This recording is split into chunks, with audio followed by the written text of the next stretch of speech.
What is up, you guys? Happy Friday. Welcome to my first sit-down Legacies reaction video. I am super excited about this. Some of you might know me from TikTok. I used to post Legacies reactions over there, and I really miss doing them, but I don't really miss TikTok. I'm sorry. It's just not for me anymore, but I wanted to find a way to still react to the episodes, so welcome. Having said, we're just gonna get right into the reaction. But if you have not watched Legacy Season 4, Episode 10, click off this video. If you don't click off this video and you get the episode spoiled for you, that's on you, not me, because I'm telling you right now, I'm going to go in depth with the plot lines and the characters and the ships. So if you haven't seen it, go watch it and come back, and then we can be friends. So let's get into Legacy Season 4, Episode 10.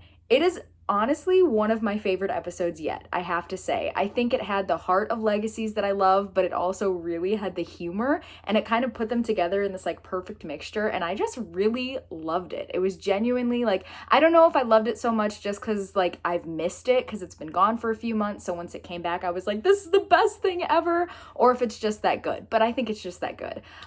So of course we have to start by talking about Hope, because every reaction I ever make will always start by talking about Hope, because Hope is the moment, you know? Hope is always the moment.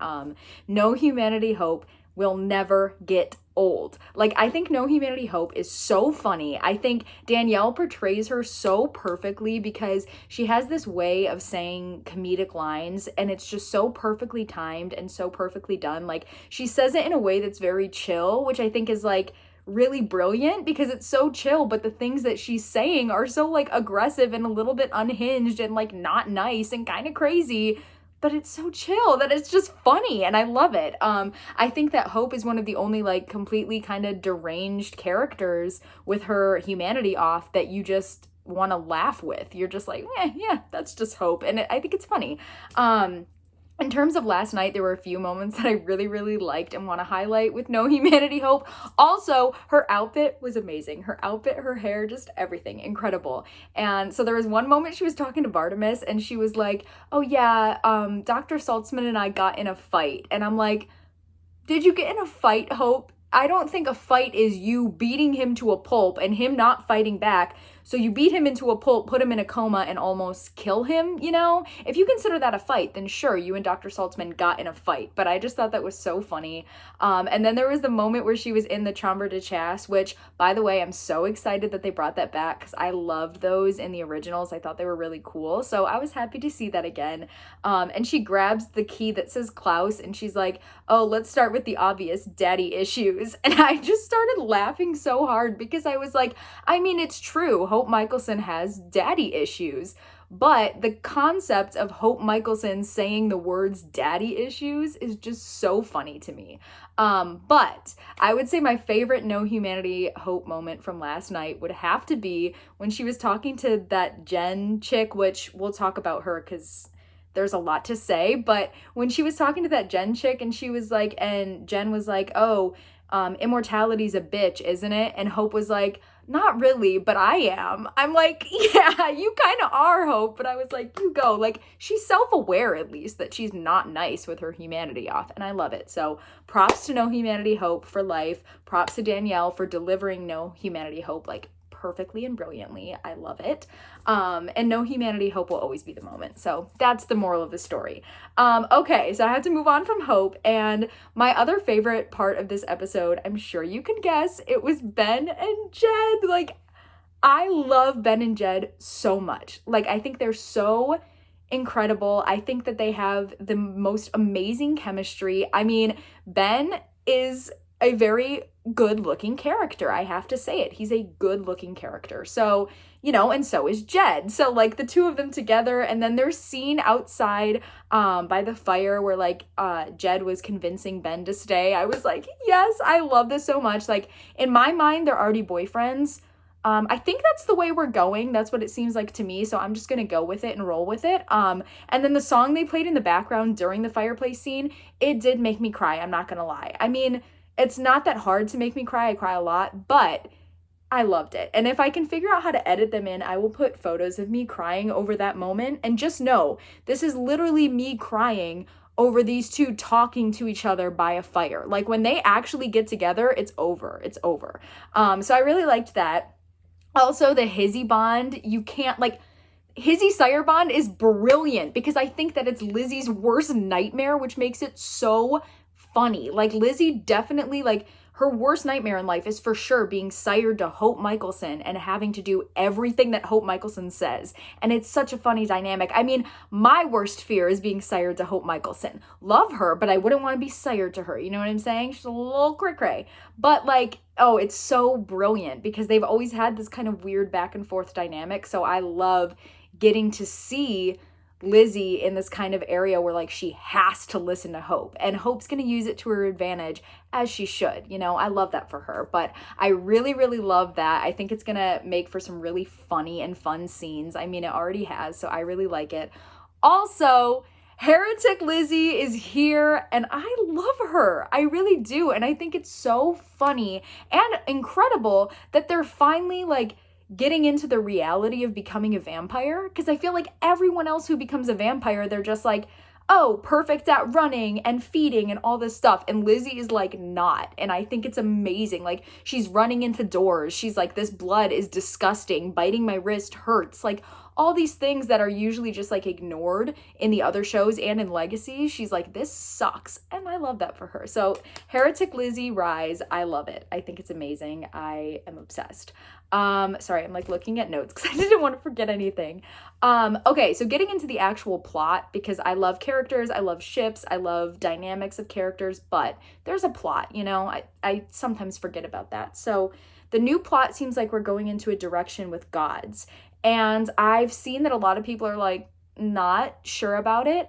As somebody who loves mythology and loves this kind of stuff, I'm like super here for it. Like, my nerdy, like, mythology self is like, yes, this is what I really want. So I'm excited to see where it goes. I hope the God storyline is more focused on Ben than Jen, because I liked Ben's storyline of being a god.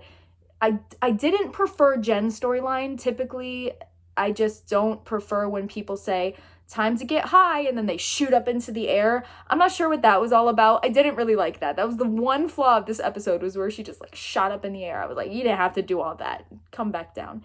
It was a little strange, but I really like the way that this is going. I'm excited to see where it goes.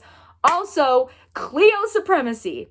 That's the end of the sentence. Cleo being the new leader at the Salvatore school just makes so much sense, especially because she came in and everybody was like, Cleo tried to kill Hope. Well, she did, but Hope has tried to kill a lot of people, so it doesn't, like, I'm not mad about it, you know? I love Cleo. I think she's a queen. I think she should be the leader. Her and MG can kind of be, like, leaders together, I think. MG deserves it too, but I think Hope got in his head a little bit. Speaking of MG, my man deserves some happiness. Like, MG is the most perfect person. He's everything that I look for in a partner, genuinely. He's nerdy, he's sweet, he's incredible, and he's just always being, like, manipulated and ignored and getting the short end of the stick. And I'm like, justice for MG, like, just let him be happy. But instead, he's getting manipulated by Lizzie again. Not shocking, but, like, come on, just let him be happy, you know? I just want him to be happy. And there's also the Limbo storyline with Landon, the necromancer, Ted, and Alaric. It's there. I'm not mad about it. It's not my favorite storyline, but I'm not mad.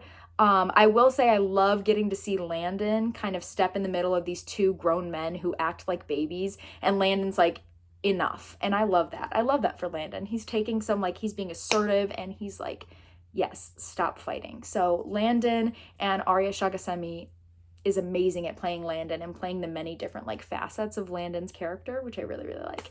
So overall, I loved it. I would say it was an 11 out of 10 episode. It was a really good start to season 4B, if you want to call it that. I was really excited about it. I thought it was fantastic, and I think it set up the rest of the season to be super, super good. I will say I miss my humanity Hope because she's so sweet and sad and relatable and cute. But I really like No Humanity Hope too. So it's kind of like this juxtaposition of, like, I want Hope back, but I love No Humanity Hope. Can they just, like, both coexist together? Probably not, but I wish that they could. So I'm really excited for the next episode. Looks like we have a little carnival theme going on. Not really sure about that, but we'll see what happens. But overall, yes, an 11 out of 10. And the stars of tonight's episode, I would have to say, besides Danielle, Rose Russell, and Hope, because they will always be the stars of the episode to me, I would say are Ben and Jed. So I can't wait to see what happens. Oh, thanks for watching. Bye. Okay, this is me from like editing, not really editing, just watching it to make sure I didn't say something stupid.